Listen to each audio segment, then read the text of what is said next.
வணக்கம். இன்றைக்கி நம்ம மீன் குழம்பு வைக்கிறோம். கேரளா ஸ்டைலில் நம்ம மீன் குழம்பு வைக்கிறோம்.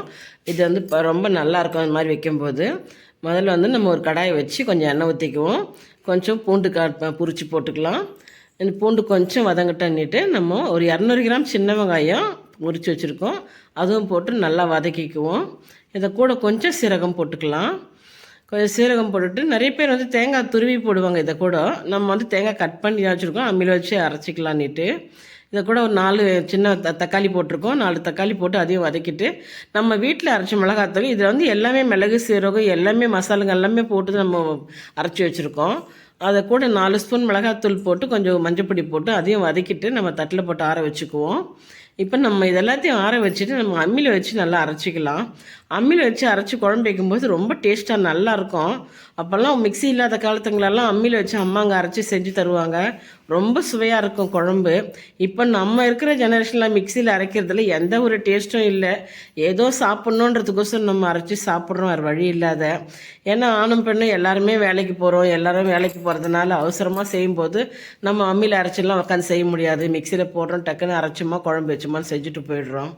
இப்போ நம்ம மசாலா அரைச்சாச்சு. இப்போ தேங்காய் அரைச்சிட்டு நம்ம குழம்பு வச்சுக்கலாம்.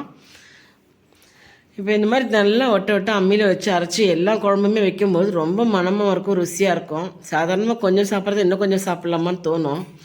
இப்போ நம்ம வந்துட்டு ஒரு பாத்திரம் வச்சு கொஞ்சம் கடுகு போட்டுருவோம், கொஞ்சம் வெந்தயம் போட்டுருவோம். கொஞ்சம் வெந்தயம் போட்டுட்டு தேவையான ஒரு வெங்காயம் போட்டுக்கலாம்.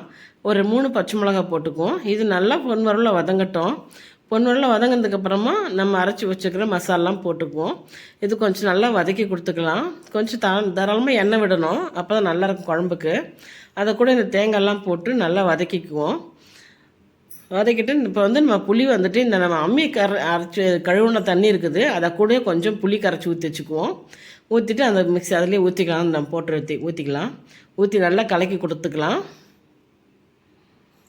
கலக்கி கொடுத்து தேவையான உப்பு போட்டுருவோம். இப்போ தேவையான தண்ணி ஊற்றிட்டு நம்ம திட்டமாக வச்சுட்டு கொதிக்க விடுவோம். நல்லா சுண்டை கொதிக்க விடலாம். இந்த வீடியோ பிடிச்சா நீங்கள் லைக் பண்ணுங்கள், ஷேர் பண்ணுங்கள், சப்ஸ்கிரைப் பண்ணுங்கள். நிறைய பேர் சப்ஸ்கிரைப் பண்ண மாட்டேறீங்க, வியூவர்ஸும் கம்மியாக இருக்குது.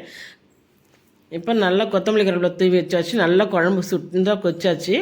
இப்போ நம்ம மீன் போட்டுருவோம். இது கிளிச்ச மீன் நம்ம போடுறது. கிளிச்ச மீன் இப்போ சீசன்றதால நல்லா பெருசாக வருது கிளிச்ச மீனுங்க. இப்போ மீன் போட்டு நல்லா கொதிக்குது. இப்போ ஆஃப் பண்ணிவிடுவோம். இந்த மீன் ரொம்ப டேஸ்ட்டாக நல்லாயிருக்கும். இப்போ வாங்க சாப்பிடலாம். தேங்க்யூ.